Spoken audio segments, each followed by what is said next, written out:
Hello, everyone. This is the AO Spine Youth Club. I'm Ali Guven, here with my colleague Tarini Jori, and we are doing yet another interview. And today, here at the Global Spine Congress in Bangkok, and today we're here with Dr. Richard Branson. He is the chair of the AO Spine Educational Commission. How are you doing today? Doing great. So thank you for agreeing to do this interview with us.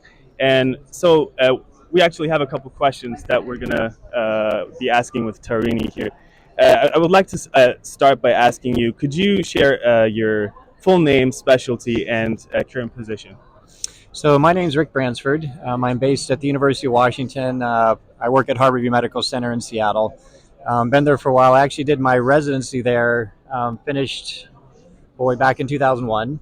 I did a spine fellowship at the University of Washington, then went to Australia and did a pediatric fellowship. Prior to that, I went to medical school at Vanderbilt in Nashville, Tennessee. Beautiful. Yeah. I suppose you already told us about your roots. So, could you tell us what's your favorite thing about your hometown? Boy, hometown is a hard one. I actually grew up in Kijabi, Kenya, so that's what I consider my hometown to be. My father was a surgeon, so I grew up in the operating room, started watching surgery when I was 6. So for me, my favorite thing about my hometown is actually I grew up in the operating room, and so that for me provided an invaluable background. And being in Africa, having a pet monkey, I couldn't beat that.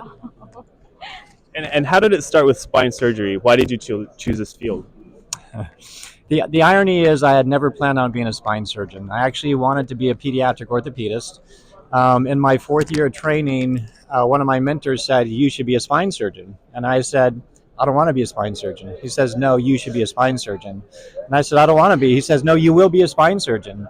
At that time, I was single. I didn't really have any agenda. And I was like, okay, I'll do a spine fellowship, but I'm still going to do a pediatric fellowship. However, when I came back to the University of Washington, they didn't have a position in pediatrics. I went into spine surgery, and here I am, 20 plus years later with no regrets. I love it, and kind of fortuitous. Right. So, about your spine journey, like you mentioned your mentor, who inspired you the most, and what would be that one thing that you have learned from your mentor and you've carried it throughout your life and your journey? If I were to say who my real mentor is, it was my father. And I had the privilege of operating with him for 45 years before he died a couple years ago. So from the time I was 6 till my 51st birthday, I operated with my father. And his mentorship was, yes, as a father, but medically was invaluable. Teaching me true compassion for patients, teaching me how to manage that, looking at that life balance.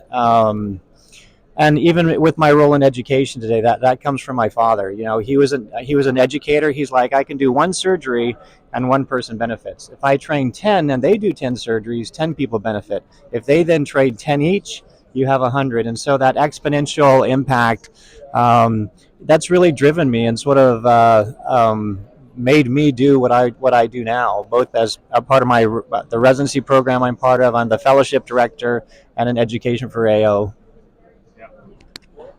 So every professional, especially spine surgeons, have that one memorable case. Could you share a bit about yours and the lessons you learned from that one? One memorable case. I think that for me, the memories are not so much about maybe the case itself, but the situations surrounding it and the tragedies that kind of go. And I do a lot of spine trauma, and sort of the stories behind them and how those occur. And it's devastating, particularly with a spinal cord injury, to just sort of see how the whole family reacts. And so I don't know if I could say there's one case, but it's really a conglomeration. And I think that's where we have to be more than surgeons. We can sit there and cut on people and put them back together, and some things we can make better, some things we can't. But then to really become part of their lives and really address the emotional, the psychological, the social, I think that's really where we can be differentiated and what can make us unique. I think there's a lot of surgeons that don't have that.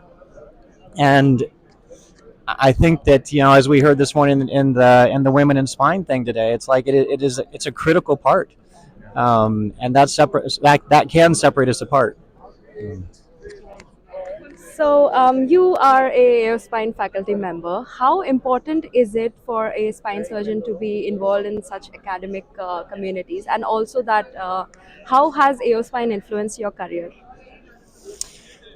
So the first part of the question, I don't think most surgeons are meant to be faculty. I think they're not meant to be involved in education, and they go through. And I think that we can have that misconception that because I'm a surgeon that I know how to teach, I know how to educate, I know how to mentor, and we all know people who really aren't that. Doesn't mean they're not good surgeons, doesn't mean they're not good business people, but they don't have that ability. And to be able to lecture, to show a PowerPoint presentation, whatever it may be, that in and of itself is not teaching.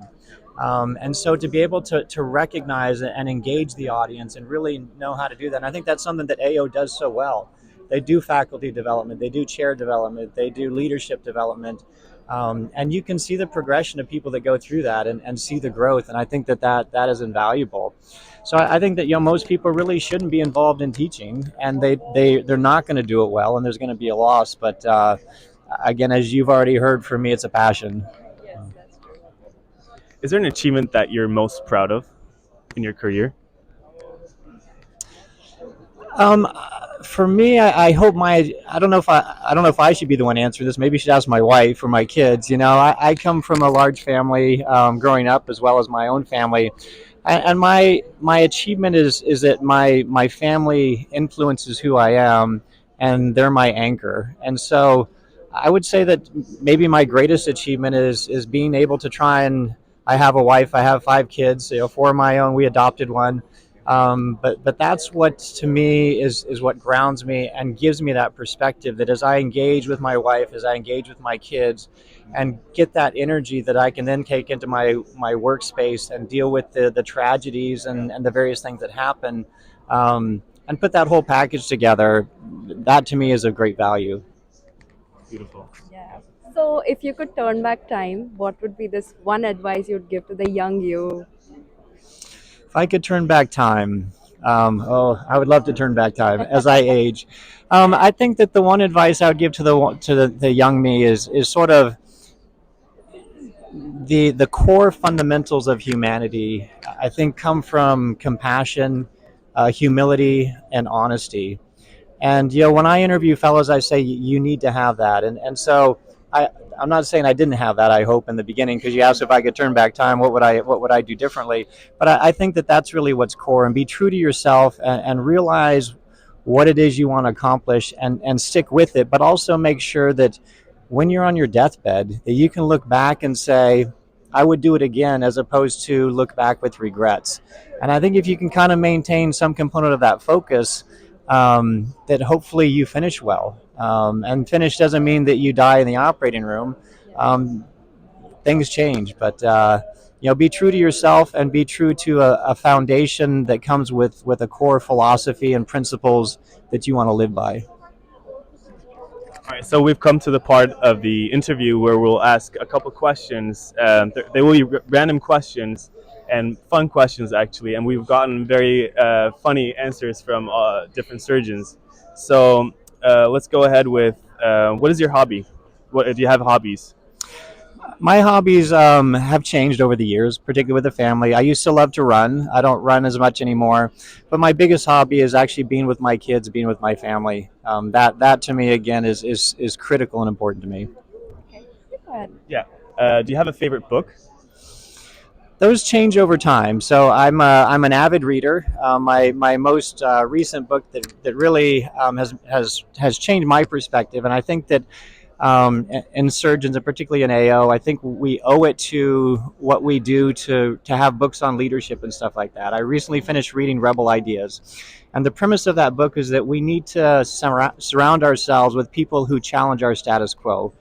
That it's easy in spine surgery to associate purely with spine surgeons who think like us, and I think that that's probably the wrong perspective. That we need to say, you think differently than me, you have different ideas, and don't take that as a threat, but take that to a larger collective understanding and hopefully application in what we do.